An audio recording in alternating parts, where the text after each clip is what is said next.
Bags, welcome to Alpin Haus RV in Amsterdam. Chris Honorato and Sean Bagnardi. You're watching Honorato and Bagnardi. We love being here, and what a setup. I feel like I'm already kind of just out camping with the chairs behind me, and I've got the RV set up as well.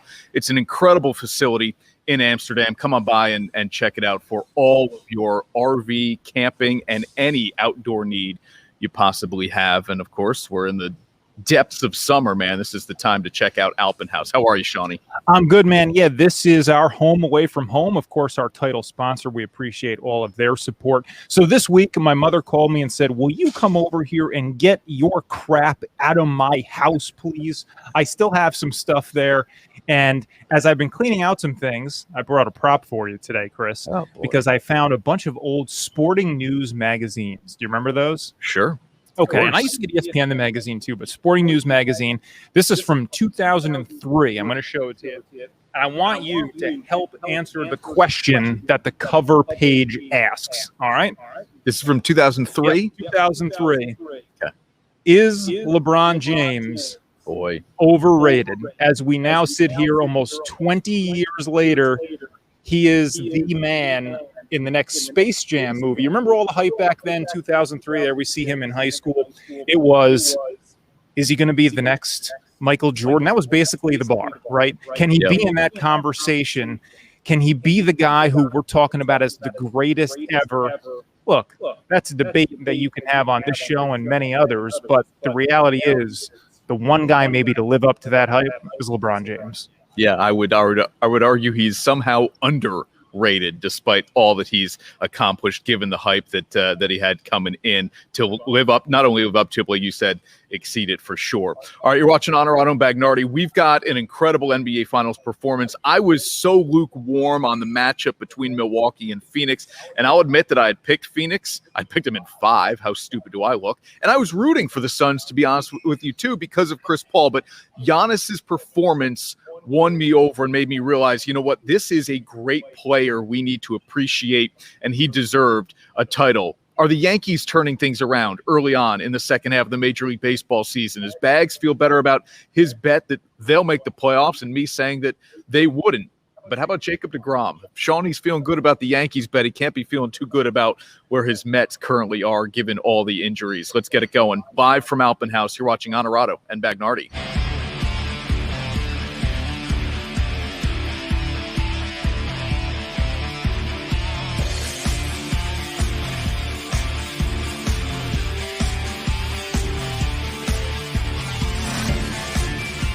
This is Honorato and Bagnardi, brought to you by Alpin Haus.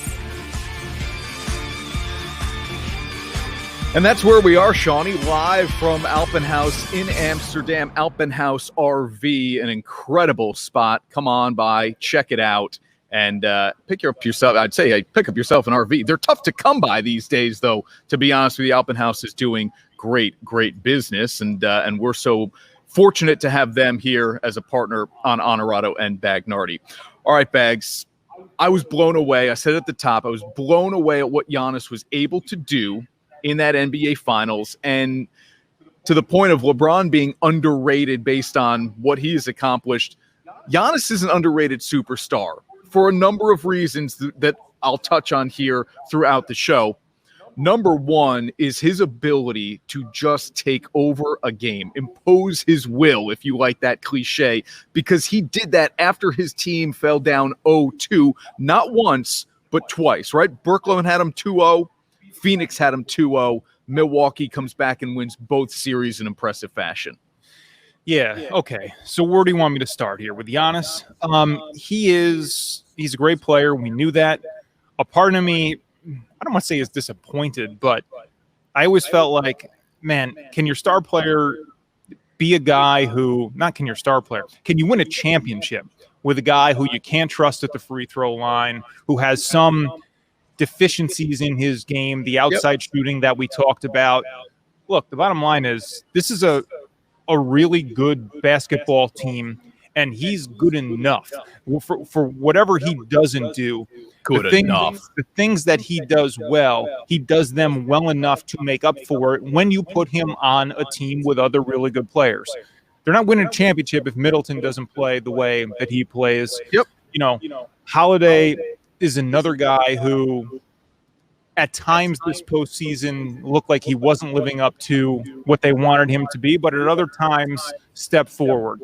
All the pieces fit. PJ Tucker, Brook Lopez, those guys did what they had to do and filled the roles that was required of them to get to this point. So good job by them. Good job by the team, led by their star, Giannis. What do you want me to say, man? This was a good team. He deserved to win a championship because he was on a really good team. I'm not putting him at that upper echelon. He's one of the best players in the game. But when you win a title, now you enter the conversation of all-time greats. And I'm not quite there yet with him if this is all we get. Okay, I understand that. If this is all we get, we will look back and say, boy, he probably should have found a way to get at least one more. But I think if you look at the supporting cast, which is very good. Look, Chris Middleton's an all-star. I hate using all-star as a barometer, but Chris Middleton's an all-star. Drew Holiday's a really good player. The difference with this Bucks team, first of all, when is the last time, and maybe Toronto's the answer, but Toronto and Milwaukee are going to be the anomaly of this era. Two teams that won titles without multiple Hall of Famers, right? I mean, is there another Hall of Famer on this Bucks team? I don't think so. And is there another Hall of Famer other than Kawhi on that Raptors team? I don't think so. Kyle Lowry makes it. No. Yeah. Okay. So, and that is rare in basketball, number one, right? If you look at the history of teams that win titles, they're usually multiple Hall of Famers. But especially now, in the age of the super team, to have one superstar help a team to a title. That's I mean, to me, it's a big deal that Giannis was able to get this done. And I don't know that Phoenix has multiple superstars either. Like, I know we all fell in love with Devin Booker, and I'm going to get to Devin Booker in a moment as to why he let his team down in these playoffs for as great as he was at times. But I think Giannis's ability here to stick and stay and win should be celebrated more than we probably already have. Yes.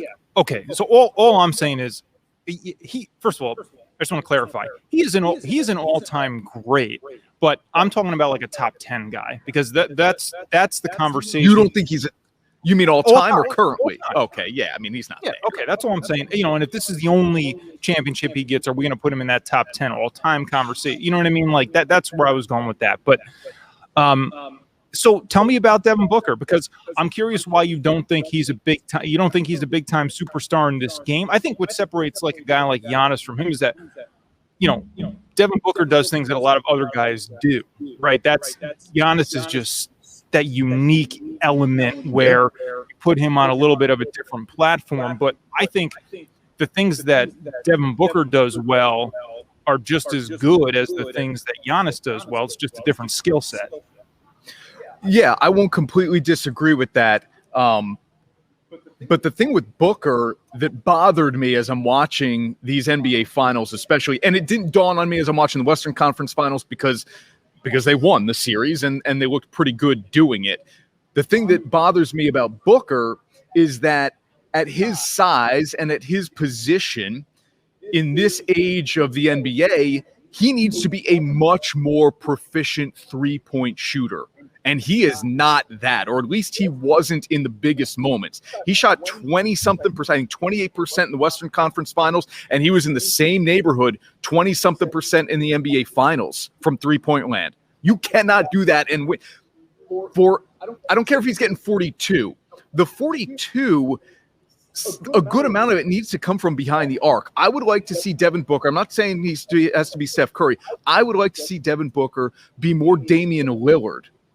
Be more Jamal Murray, be more Donovan Mitchell, be a guy who can make a three from 25, 30 feet out, help spread the floor a little bit, right? It's the threat of his ability to make threes on top of then, in fact, making them that would really, I think, open some things up for other guys on Phoenix, 8 and down low most notably. But to me, that's where Booker really failed in these finals, was the ability to make threes and be a threat from downtown. he had open books bags that he didn't take. He put it on the floor and he drove into traffic and got into trouble there, because obviously when you get into Giannis and Lopez, that's not a spot for Booker to be. Do you think he's a better player? Do you think he reaches that level or changes his game to that point where you compare him to a guy like Damian Lillard if he's playing without Chris Paul? If he is the clear number one, he's got to be the ball handler as well. Does that change the game for you with him? No, I mean, everybody I think around the league respected Devin Booker's scoring ability, but it wasn't until Chris Paul got there where everybody said, "Oh, Devin Booker can be a star, right, like a winning star." Okay. That's a big deal. Billy Blake with a question here, and I like this because it kind of leads me into what we're going to do. What do you think the ratings will be? Sure, the league would have loved Lakers or Nets in there. There's no doubt about it. Here are those NBA playoff ratings, okay? Not just the finals. This is across the entire postseason. There were 85 playoff games, and so the biggest comp is you go back to 2019 when there were 82 playoff games, about 4 million viewers, down 18%. What's the reason for that? All right, so, okay, 2 years ago, we didn't have LeBron, right? That was when the Lakers missed the playoffs. Yep. It's a good question. I would have guessed there would have been. Are you taking the easy out that it's the injuries? That there were stars who were missing, people not maybe as interested or engaged because some of the biggest names weren't on the court? I don't know. I mean, you had big markets involved with, of course, New York with Brooklyn, LA with the Clippers. That's not the Knicks or the Lakers necessarily, but you had big markets involved. You did have superstar players still going, guys like Giannis and Booker, and we saw Kevin Durant, and no, I don't think that is it, man. I think this might be something else. I think this might be more indicative of real basketball fans not tuning in as much now because maybe stylistically it's just not the same game that they fell in love with growing up. I mean, I'm not sure. But so this year you don't have LeBron. You have LeBron, just not very long. You don't have Steph Curry, right? You're missing some of that, I guess, gusto that you had in years past from NBA playoffs in recent history, but not to the point where I would expect a nearly 20% drop-off from just 2 years ago either.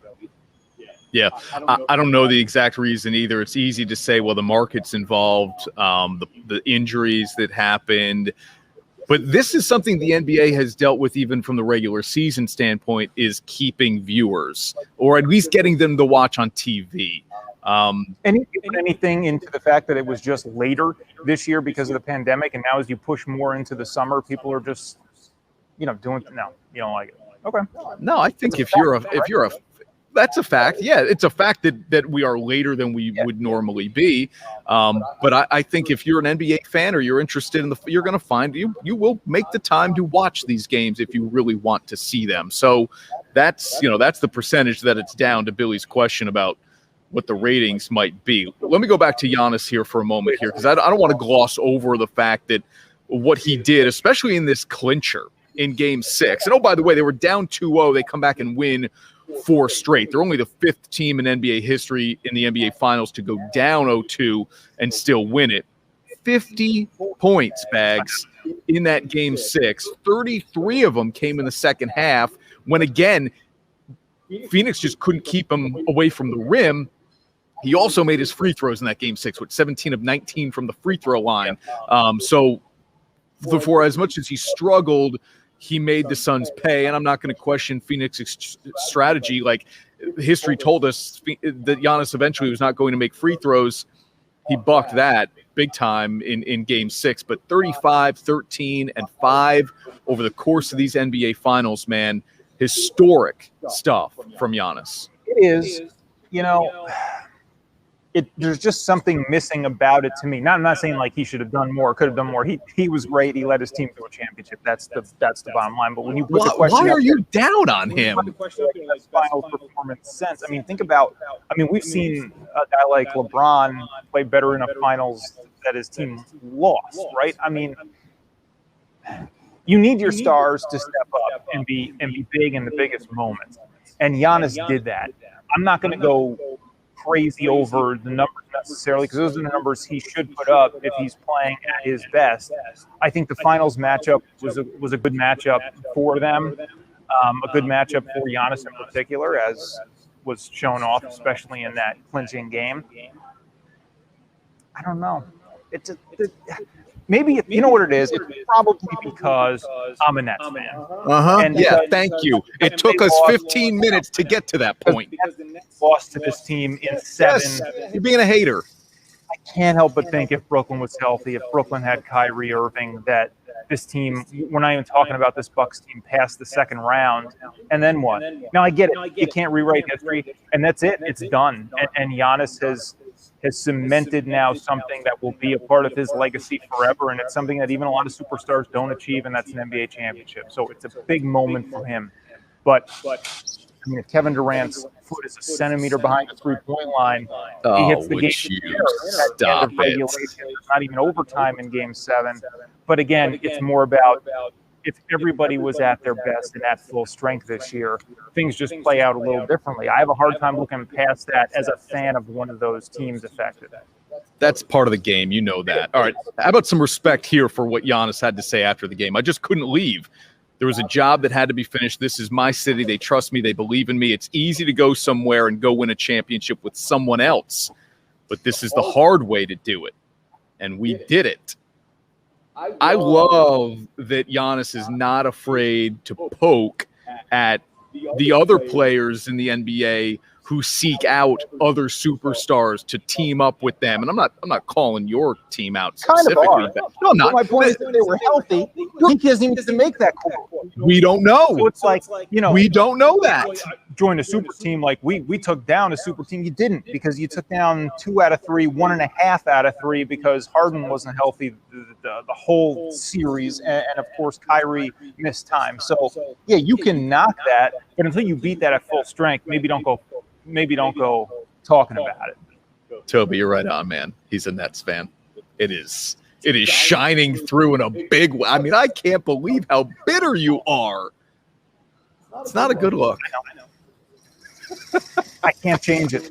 Look, props to Giannis. Yes, injuries are a part of the game.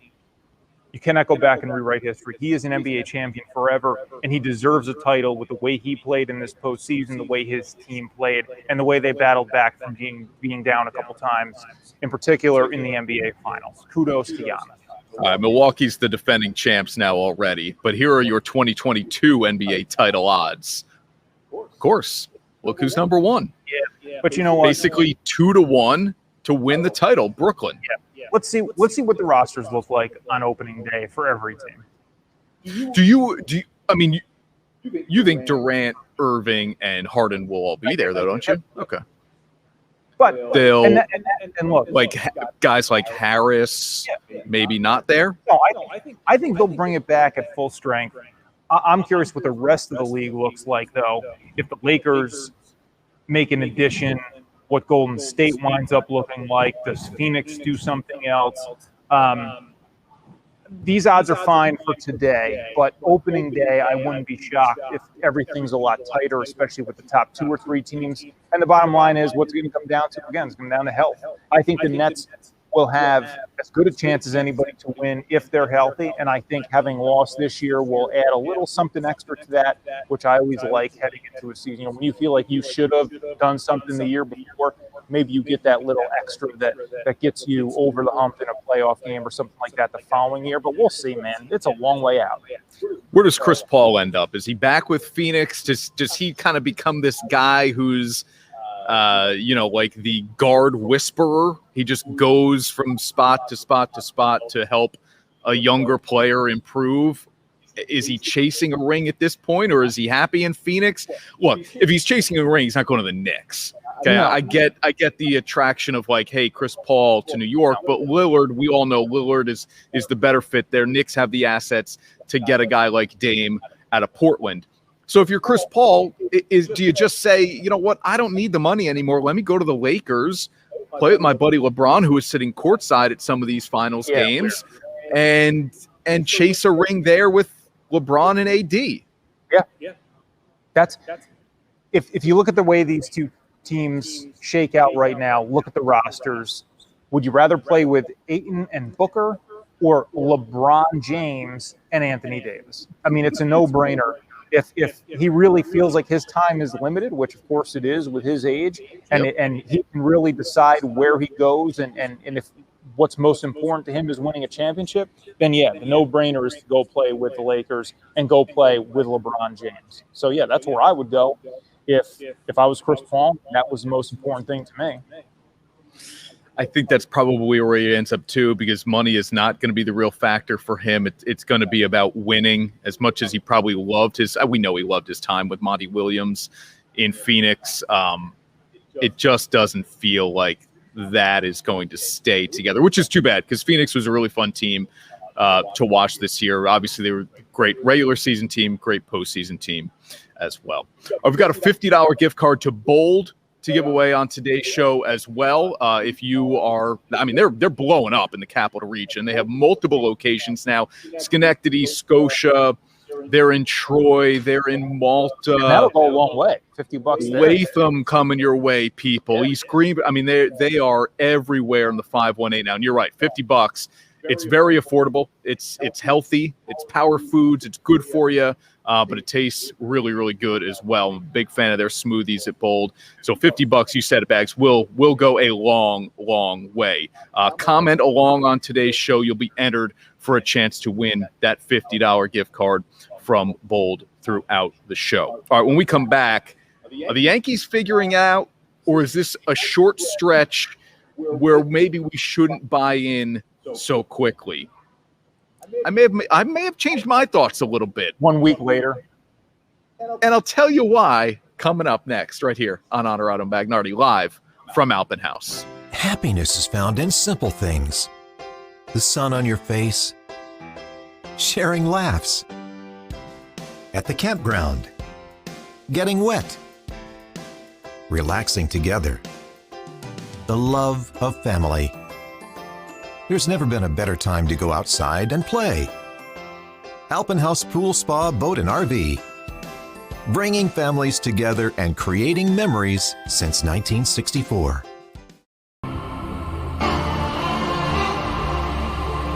Teams. Athletes.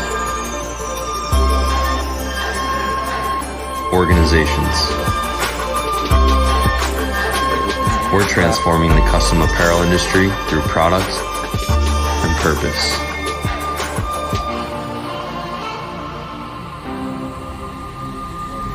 Claim your crown.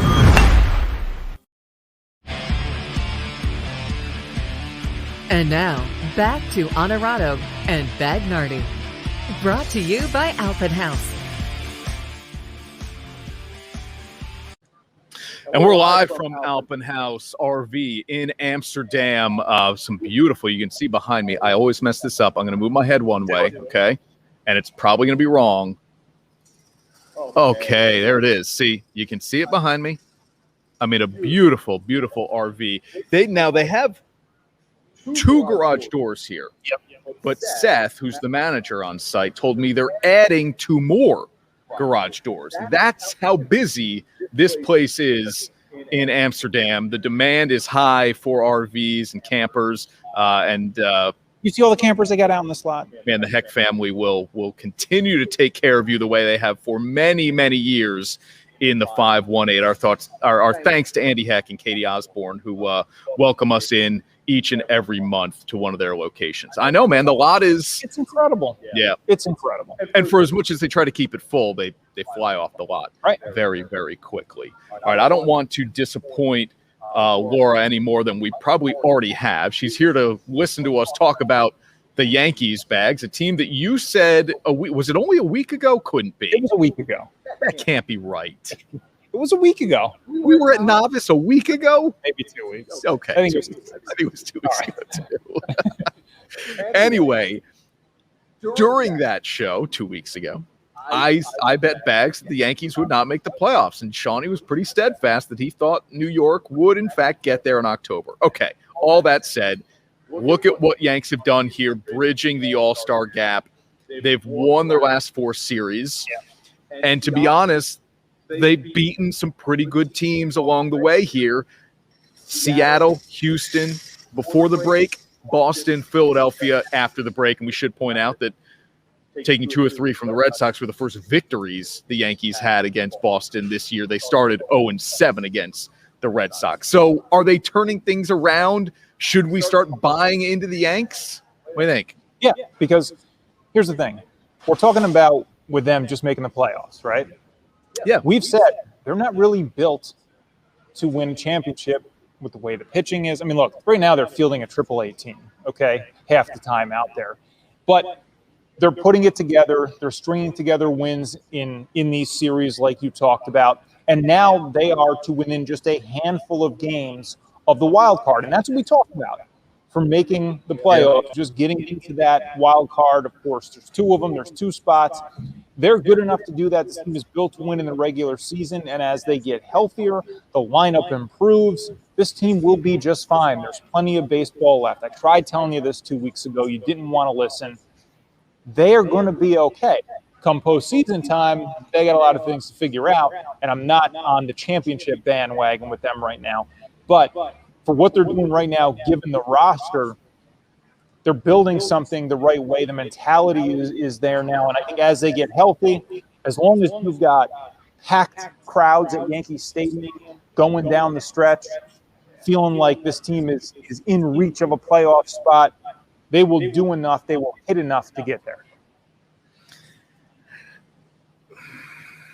I just can't go all in yet. And this is a nice stretch. As we sit here, they've won 4 in a row. And I like the teams that they've been able to beat. I especially like what Garrett Cole has shown us his last 2 starts. But I'm just not there yet. This right now feels like a little bit of fool's gold, because what the Yankees are doing is they're winning with, and actually Laura pointed it out here, they're winning with out some of their, I'm going to say best players, but highest paid players. Judge with COVID, Luke Voit is back to the IL.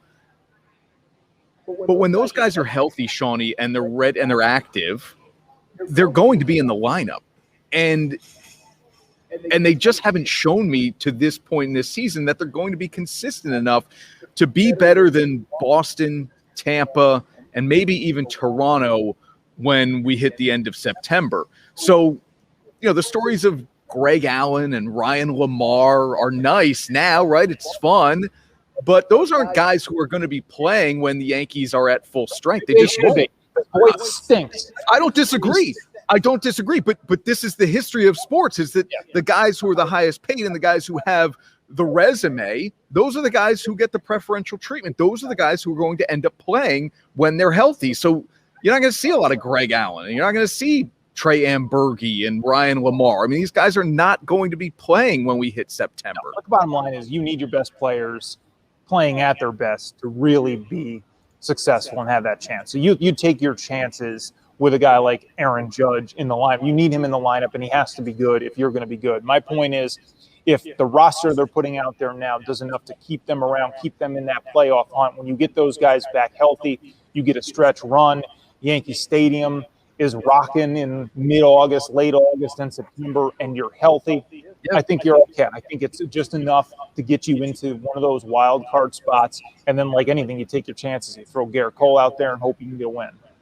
Now, Sam's with me, says Yankees will not make the playoffs. I will point out, though, in the interest of full disclosure here, Sam is a Mets fan. So I don't, and you're picking the Yankees to get in. But isn't there has an opinion? Sam does not have the opinion nullified because Sam is a Mets fan. Okay, that there's value in that opinion. Okay. That happens to be a wrong opinion. He will make the playoffs, but come on, you got to give Sam credit here.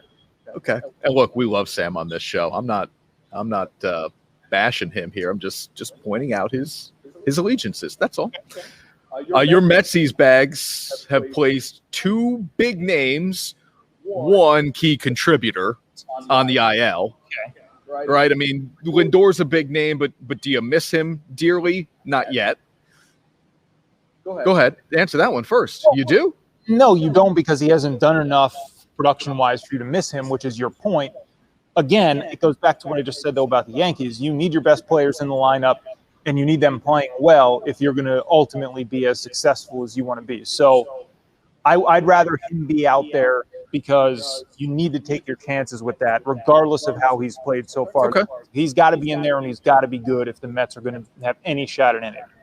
Yeah, okay, I don't disagree. And then the second name on the list should really be the one we talk about most here, and we will, and that's Jacob deGrom. Forearm tightness. Remember, he didn't go to the All-Star game. He said he didn't want to do the travel, but he also was dealing with those nagging first-half injuries. Didn't see the value in putting himself at any further risk, which you and I both agree, hey, we get that. And I'm not a Mets fan, you are, and it just made complete sense to both of us. Yeah, if that's our guy, I don't want him going to Colorado either. We need him to win and make the playoffs. So go ahead and chill at home all you want. But now he's on the IL anyway, Bags, and it's forearm tightness, and the throwing program for Jacob deGrom has been shut down for the foreseeable future. This one feels a little more red flaggy to me than he had with some of the other injuries this season. Right. One was an oblique because he was swinging the bat awkwardly. Like this one now, my right arm, and it's the forearm.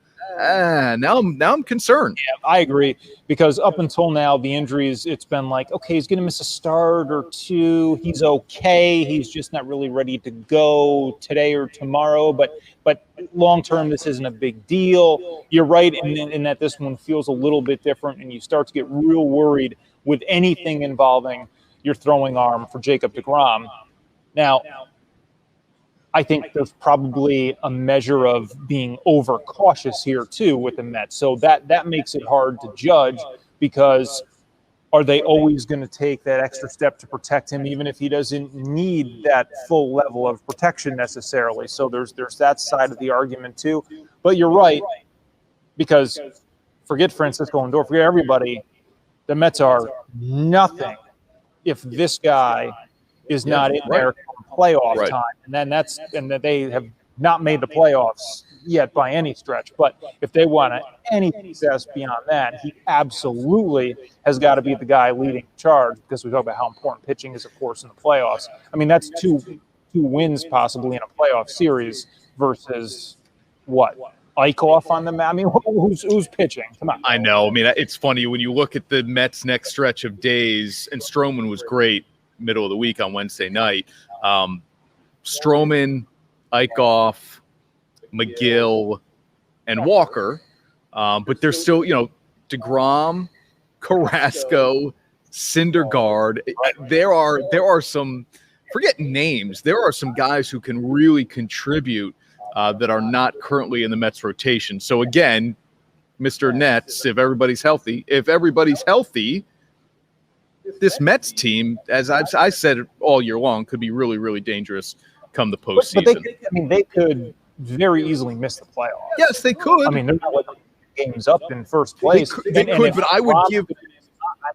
I give the Mets a better shot out of any other team in the NL East to advance a series in the playoffs. Okay. Do you give them the best shot right now in that division to make the playoffs? You do. Yeah.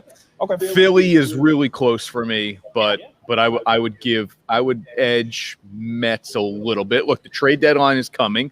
Atlanta's already made a couple of moves. I'm sure they aren't finished. What are the Mets? What are the Phillies? What are those two teams going to do? Washington won't. They'll sell. What are the Mets and Phillies going to do here? Because Atlanta's not done this year. I know there have been some injuries, obviously. Is that it, though? Because I think even before the real, your Acuñas and now deGrom, but even before that, these teams in this division just weren't – they were underachieving, right? Not pretty. Underachieving. Yeah, not pretty. And now it's your only way in, of course. I mean, the NL West is so loaded that the only way you're getting in is to win this division. So, yeah, it's far from done if you're the Mets looking forward the rest of the season, and you certainly don't want to have guys like deGrom and Lindor watching from the dugout. Here's a comment that I think goes back to the Yankees from Ryan. They need to add a left-handed hitter before the deadline. Also not sold on anybody after Cole. Yeah, it goes back to the Yankees. Okay. I'd say 50-50 chance they make it. And that left-handed hitter that everybody is talking about is Joey Gallo from the Rangers. But Ryan's point is spot on here. And we keep going back to Cashman and the way this team was built. They're right-handed power heavy. That is a short porch and right. Get some left-handed hitters who can hit it 320 feet because it's going out even if they only hit it that far. Gallo's the big name that everybody's talking about. I like Ryan putting his neck out there saying it's a 50-50 chance. Was he one of our meteorologists at the station? You have 50% chance of rain today. Best of luck. I know. Come on. Yeah. Come on, Ryan. And isn't just about every day a 20% shot that you get some precip? Not here. It's about 80% now. Oh, it's unbelievable in the capital region lately. what is going on with this weather? And of course, miserable. Yeah. It kills you when you get rainouts in baseball now, because all it means is that you're going to wind up with these stupid 7-inning games, which I know we don't have to deal with, too much. I know, but can I tell you something? I mean, from my personal fan perspective, the Braves are so bad in doubleheaders. I don't want to see another one the rest of the year. And I look, you can't explain it. There's no reason for it. I don't know why they can't win. I have no clue. Okay, I hate the 7-inning thing.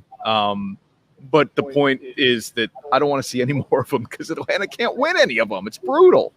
I know. And the extra inning thing too, while we're just railing on these things that we hate about baseball. Dude, it's brutal. And it feels like there are now more extra inning, and it's probably not the case. It just feels like there are more now all of a sudden because every time it's just magnified. The worst thing is when you get in the 8th inning in a doubleheader game, and there's a guy on second base. It's like, what sport are we watching? This is totally different than anything we've seen. So I'll be happy to see all that though, as we've talked about before on here. I want to attribute the quote accurately here. Is it you or was it Jeremy Schaap when we had him on last summer? I know, my God, I can't believe you're pairing the two. Who said nobody hates baseball like baseball fans. I think it was you. Yeah, it sounds like something I would say. Yeah. And Schaap agreed. Schaap was like, yes, you're right.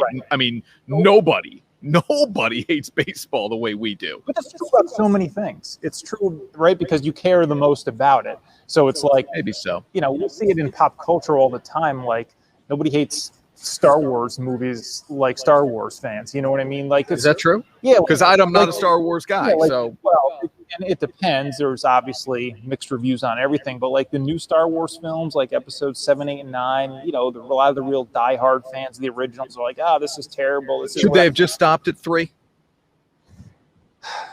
I mean, look, the original trilogy, 3, classic, right? And then you had the prequels that George Lucas did, and now it's all out of George Lucas' hands. So you have people who are like the diehard George Lucas people. Then you have people who are like, no, what Disney does with it now is great. I mean, look, they're good as long as they do this. They're going to make them forever. But yeah, nobody hates anything like a real fan of something because you care the most about it. Can you do that again? Do that again with your fingers. Yeah. What? I did it wrong? Well, it had a little remember Robert De Niro in Meet the Parents? Yeah. They're talking about milking things. That had a little, it was a little flashback to that for me. We'll move on. Hey, Charlie Hayes is coming to the Capital Region, Bags.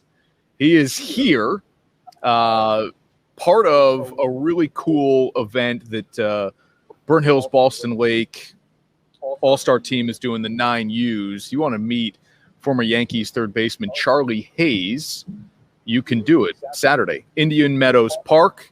Take a picture, get an autograph, meet the guy who caught the final out of that 1996 World Series, which was also a series in which a team came back from 0-2 to rattle off 4 straight to win a title. And we record on the show on Thursdays. Yeah. And do right, live. If you're watching us on my 4, it's too late. Don't you go, missed don't him. go down. You missed Charlie. You missed Charlie. Gotta wait till next time. But if you're watching live right now, you can get down there. I want to meet Charlie Hayes, man. But I said this last time. Most famous for me for catching a foul ball. Yeah. Because that's how I remember. Yeah, I think everybody does. I get that. Yeah. Also happening this weekend. So again, if you're watching us on my 4, just forget it. You can still be entered to win the $50 Bold gift card. Okay, just jump on Facebook and comment along. We will respond as well. But are you, Bags, coming with me to Concert on the Course to watch Michael Ray smash a guitar the way we told him he could? When is that? Saturday night. Yeah, are we getting them for free? Of course. I mean, you're hooked up. You know people. I don't. Yeah, I want to see that for sure. So. Okay. All right. That's Saturday. It's this weekend. I'll get in my calendar. 2 days from when we're doing the show live and today if you're watching on TV. Right. In just a couple hours if you're watching on my 4, right? In an hour? What show is this? All right, when we come back, the only way to restore any kind of normalcy is for me to talk about the Aaron Rodgers Green Bay saga. It just won't die. I'm going in a camper. Do you know what? Training camp hasn't even started yet. And that's when the conversation will really ramp up between Rodgers and the Packers. And we aren't even there yet. But there is news from the last week about Rodgers' relationship with Green Bay and an offer that he may or may not have turned. It is an absolute mess. We're back live from Alpin Haus right after. Marcella's Appliance Center, our commitment is to you, providing essential appliances that families depend on for cooking, refrigeration, cleaning, and sanitation, plus appliance repair. You can have peace of mind that Marcella's is here for you today and every day, like we have been since 1957, helping you make the right choice with trusted brands like Whirlpool, Maytag, KitchenAid, Genair, and many more. Shop Marcella's Appliance Center in-store, online, or by phone. We're here for you. Nutrition is 80% of a healthy lifestyle. With 4 locations in the 518, Bold has you covered. Delicious? I think that's a yes. It's never been easier or more affordable to eat healthy. Salads with 17 dressings to choose from. Acai bowls with unlimited toppings. Power grain bowls, oatmeals, smoothies, artisan toasts, and Belgian waffles. Live Bold 7 days a week. At work, home, or on the go. Dine in, grab and go, pick up or delivery. Live bold, eat bold. And now, back to Honorado and Bagnardi. Brought to you by Alpin Haus. And we're live at Alpin Haus RV in Amsterdam. There we are. You don't need our names. I think you know us by now, whether or not you want to admit that. We're set up in the showroom here. Come by, get any of your outdoor needs, camping, RVs. I'm in these chairs bags that are just phenomenal, man. They literally have hydraulics on them. I'm going to pick up a couple for my parents, honestly. They go watch my niece and nephew play games all summer long. They need comfortable chairs like this, especially at their advanced age. You know what I'm saying? You could sleep in one of those around the campfire. You fall asleep, you wake up, all of a sudden it's 6 a.m. and there's pancakes on the griddle. Yeah, you could fall asleep in one of these for sure. All right, Shawnee has moved locations here. He is now in a camper. Are you going to give us a little look inside there, Bags? I am. That's the Wi-Fi. What's that? I'm gonna give you a little tour here. All right, stand by. I don't even know the name of this camper because I just jumped into it, but it's pretty sweet. So we'll give you a little tour here quick. Go up the stairs. Okay. Beautiful big bedroom in the back here. Look at that. Very nice. I mean, that leather is tuft headboard. Yeah. fancy as well. All right. Decent, spacious bathroom. You can see the shower there. A little bedroom. I have the wood floor. I'm like my head right at the skylight there. But All right. I don't know if everybody's hearing that, but I'm hearing that, and it's enough for me to shut it down. Come on back out here, Shawnee. We lost your mic there a little bit. All right. We have to return to the drama that is Aaron Rodgers and the Green Bay Packers. We'll bring Shawnee back in here now as he is stabilized back in the camper. The drama in Green Bay continues, and the Adam Schefter report from this week is such. oh boy. That number 12 turned down a 2-year contract extension with the Packers this offseason would have made him the highest paid player, not just quarterback, the highest paid player in football. So again, if this is true, and I have no reason to believe it isn't, this has never been about, it's never been about money, okay, or not completely about money, and it's never been completely about football and the surrounding pieces he does or doesn't have. It has been about the way the front office is running this franchise without including Aaron Rodgers. And for the people out there who are like, hey, he's just the player, go out and play, you don't get to have a say in what the team does, you're entitled to your opinion as wrong as it is. He is a superstar. He is the best player in this franchise's history.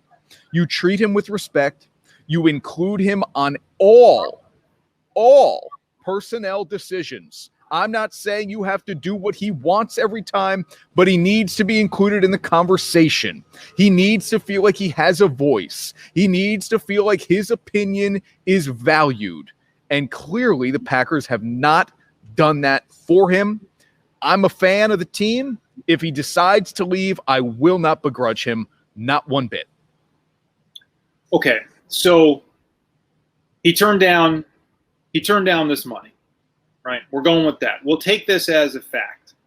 And if it is a fact, this is bad, man. This is bad because I thought this would be, hearing this report changes it a little bit for me because it's like them saying, look, we're sorry, but like, look, we're invested in you and we want you to really be here and we'll make things right.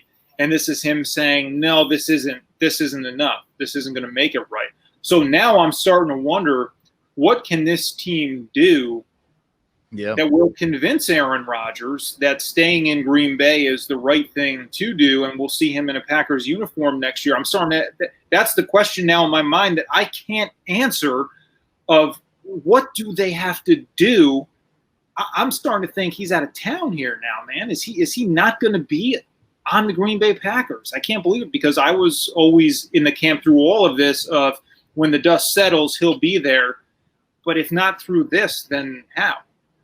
You think the only way this gets resolved is something that the Packers have already said they won't do. And Rodgers hasn't said, hey, if you do this, I'll play for you.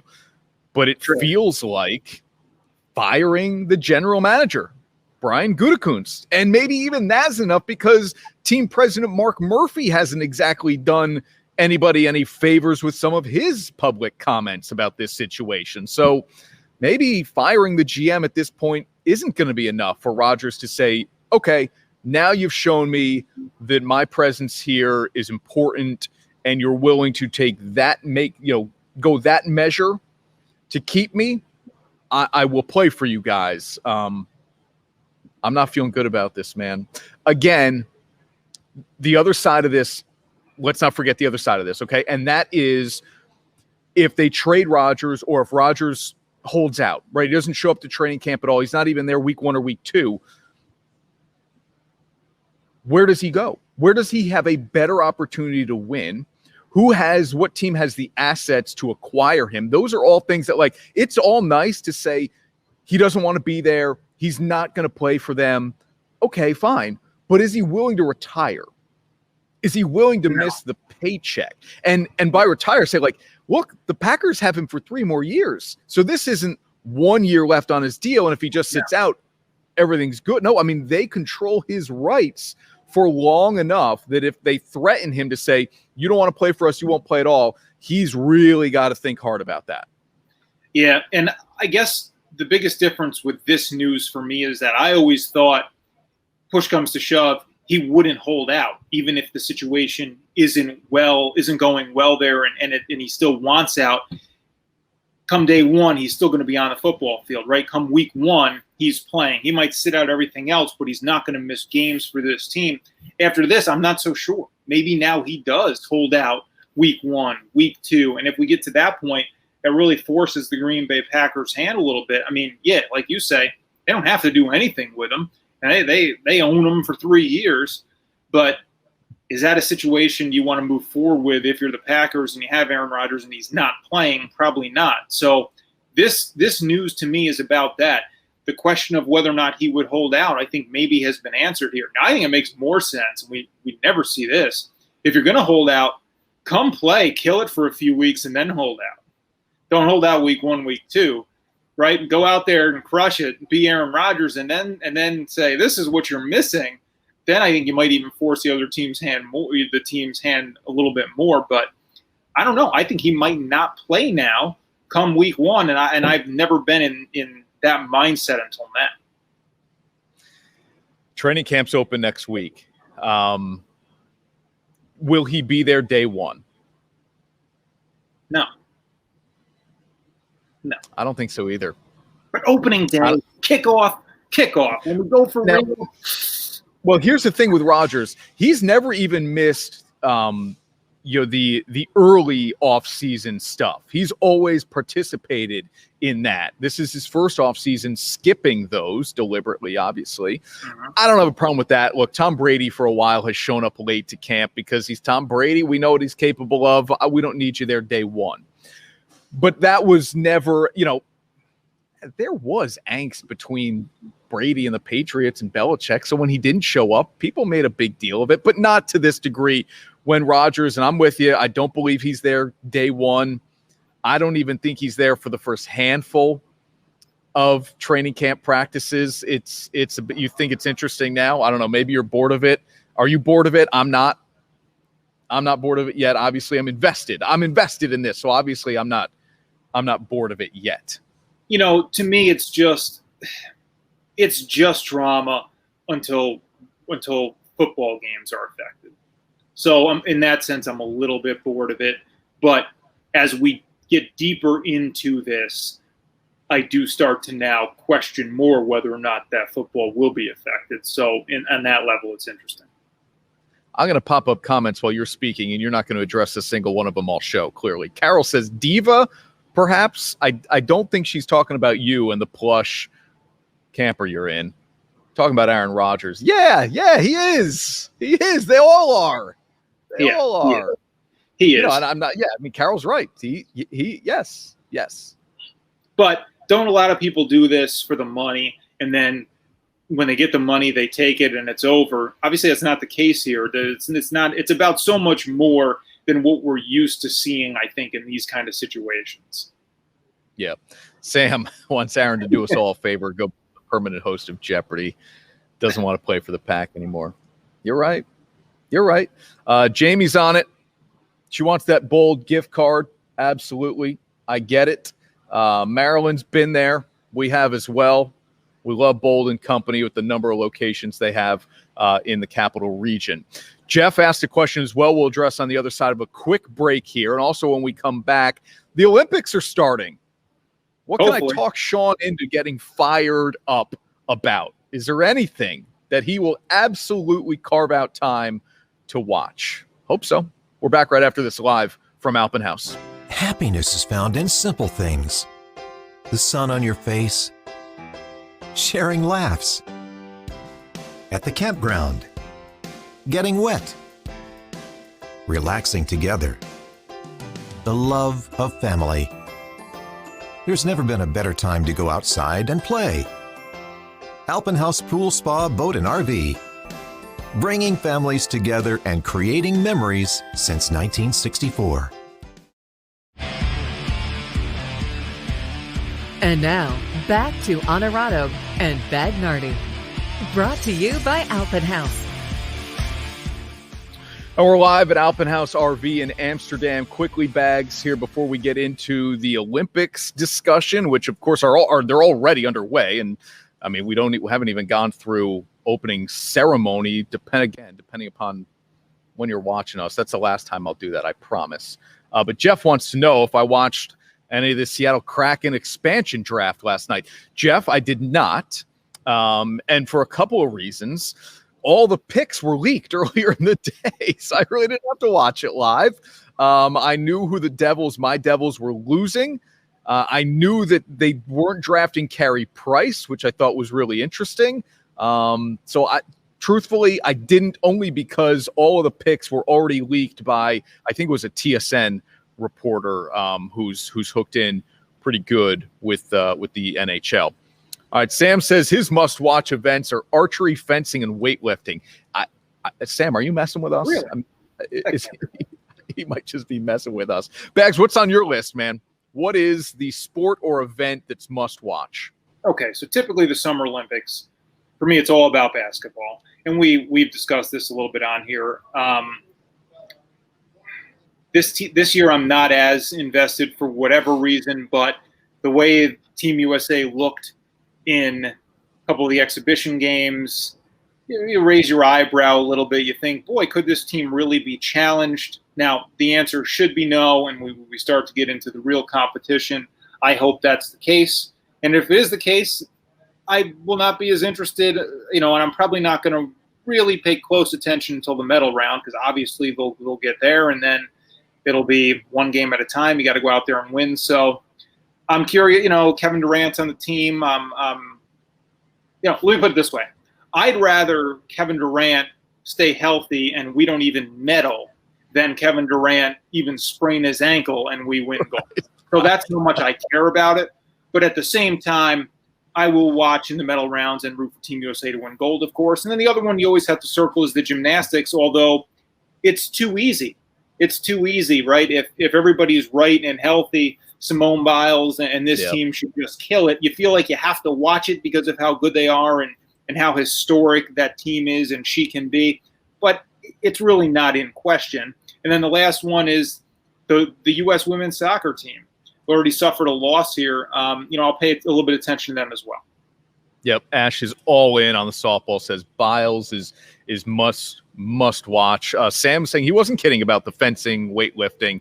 He's into some of the lesser known sports because you only see it, once every 4 years. And sure.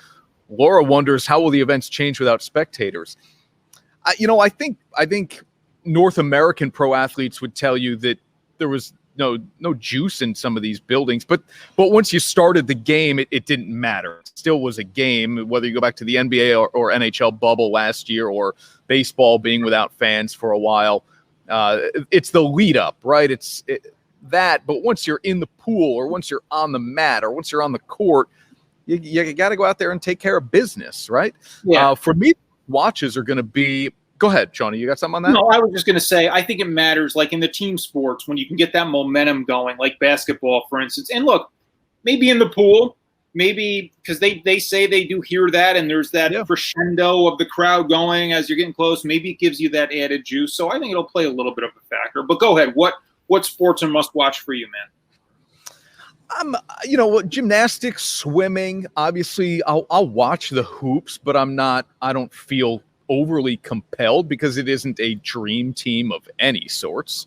So I'll watch, but I'm not like crazy about it. Women's soccer, yep, you said it. Definitely, I'm interested there. The locals, give me some of the locals, right? I won't list them all here, but we do an Olympic Zone show on News Channel 13, 7:30 every night, but Sunday during the Olympics. We'll profile some of the Olympians from the capital region. I'll be fired up to see how our people do in Tokyo. And I think, honestly, I'm just curious to see what it looks like without fans, what it looks like without all the pomp and circumstance. That to me is going to be interesting. Yeah, and I obviously just hope that these things that they're going to start now. We're just going to hope they get to the finish line. Obviously, things in Tokyo are not where you'd like them to be with rising COVID numbers, and it only takes one athlete, one outbreak to really derail things in the Olympic Village and really for the whole rest of the game. So hopefully things stay on track and that doesn't happen. The WWE is coming to the capital region in September. We are going to talk with the Intercontinental Champ next week, Apollo Crews, right here on Honorado and Bagnardi. I cannot wait for him to talk some trash to Bags. Thanks for watching, everyone. Honorado and Bagnardi on Facebook and My4.